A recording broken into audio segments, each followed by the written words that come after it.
তো আমরা চলে এলাম হাওড়া স্টেশন। তো আমার ভাই এসেছিল আমাদের দেখা করতে, যেহেতু আমার ভাইয়ের পোস্টিং কলকাতায়। তো আমাদের ট্রেনটা প্রায় 1 ঘন্টা লেট ছিল। আমার ভাই 2:30-টের সময় চলে এসেছিল। আমাদের 3টের সময় নামার কথা ছিল, কিন্তু আমরা 4টের সময় নেমেছি। আর তানবীরের মামা দেখো তানবীরের জন্য কত কিছু নিয়ে এসেছে, যেগুলো তানবীর পছন্দ করে।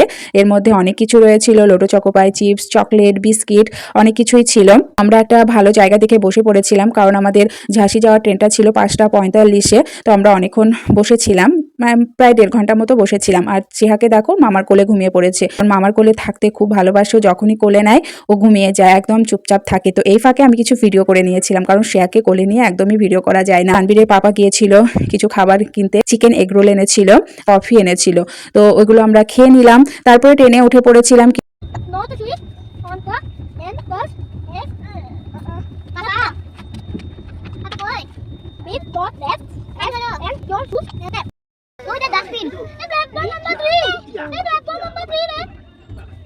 সকালে দেখো তানবীরকে আমি ওঠাচ্ছি যে ব্রেকফাস্ট করে নেবে বলে।